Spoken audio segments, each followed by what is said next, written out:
নমস্কার। আমি জেলা বিদ্যালয় পরিদর্শক প্রাথমিক হুগলি।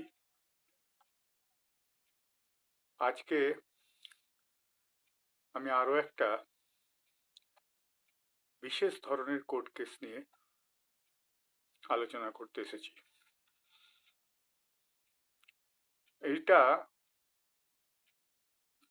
ব্যারাকপুর এডুকেশন ডিস্ট্রিক্টের ম্যাটার।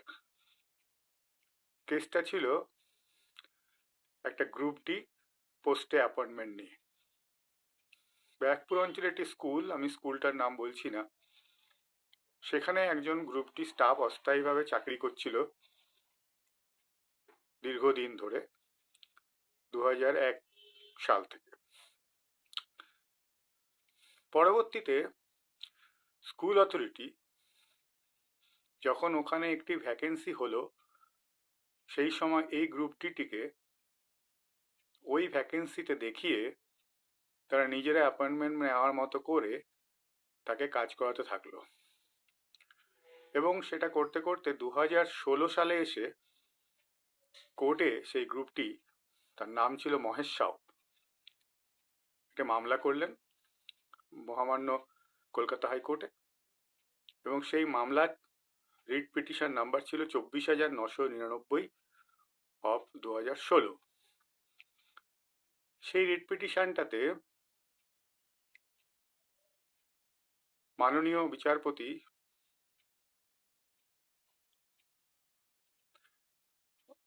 যে নির্দেশটি দেন তাতে বলা হয়, district inspector of school secondary education consider করবে তার প্রেয়ারটা এবং ম্যাটারটাকে ডিসপোজ করে দেন। অনারেবল জাস্টিস শিবকান্ত প্রসাদের সেই অর্ডারকে 2016 সালে কমপ্লাই হয় না কোনো কারণবশত। এবার আমার সময়কালে 2017 পরে যখন আমি ব্যারাকপুরে জয়েন করি, এটি কন্টেম্প ফাইল হয়। এখনো মনে আছে কন্টেম্পটি CPAN 2 অফ 2019। এবং সেই কন্টেম্পটে দাঁড়িয়ে আমরা অর্ডারটার মধ্যে কিন্তু একটা সুপ্রিম কোর্টের মাননীয় সুপ্রিম কোর্ট, যেটা অনারেবল সুপ্রিম কোর্টের রেফারেন্স দিয়ে অর্ডারটা হয়েছিল, যে পিউ দত্ত বলে একটি ম্যাটার ছিল, সেই পিউ দত্ত ম্যাটারকে মাথায় রেখে অর্ডারটি কনসিডার করতে হবে। আমি কন্টেম্পট প্রসিডিংসের মধ্যে দাঁড়িয়ে আমি একটা রিজন ডিসিশন নিই, তার প্রেয়ারটিকে কনসিডার করি এবং প্রেয়ারটিকে রিজেক্ট করি।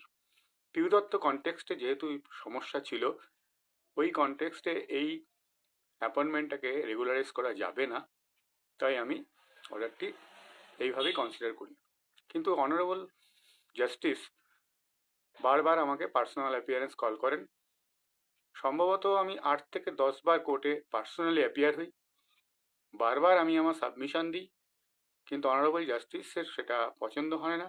উনি বারবার বলেন যে না, কমপ্লাই হয়নি।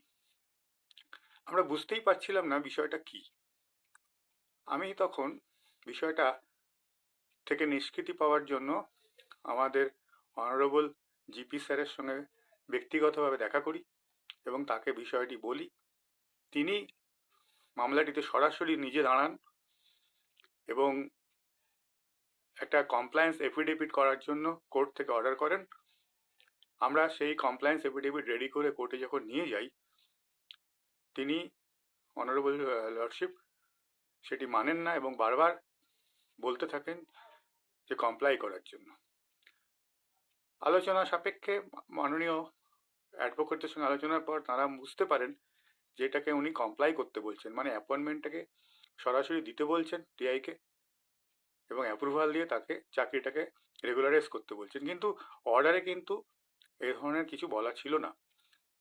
আমাদের যদি সরাসরি অর্ডার করা হতো যে তুমি কনসিডার করো এবং কমপ্লাই করো, অ্যাজ ইফ এর অ্যাপয়েন্টমেন্টকে অ্যাপ্রুভ করো, তাহলে আমরা অ্যাপিলে যেতে পারতাম। কিন্তু সেভাবে ডিসপোজও হচ্ছে না, কন্টেম্পটা রয়েই যাচ্ছে এবং আমি দীর্ঘদিন সেই কন্টেম্পটের পিছনে 2021 সাল পর্যন্ত আমি অ্যাপিয়ার করছি এবং কমপ্লাই করতে পারছি না।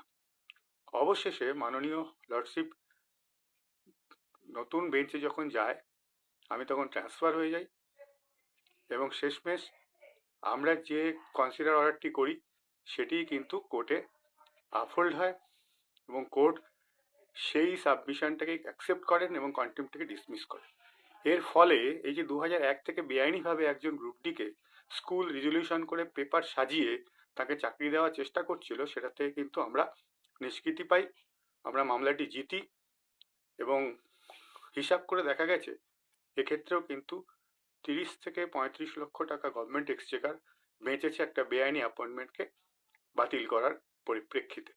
তাই এই ধরনের কোর্ট কেসগুলোতে মূল বিষয়টাই কিন্তু হয় ঠিকঠাক লিয়াজো রাখা, ঠিকঠাক মনিটর করতে পারলে কিন্তু কেসগুলোতে আমরা জিততে পারি এবং অ্যাডভোকেট যারা আছেন, স্টেট অ্যাডভোকেট, তারা যদি সহযোগিতা করেন তাহলে এরকম বহু মামলা থেকেই কিন্তু যেতে পারে। আমার জুনিয়র যারা আছেন তাদেরকে আমি পরামর্শ দেব এই বিষয়গুলো মাথায় রাখবেন।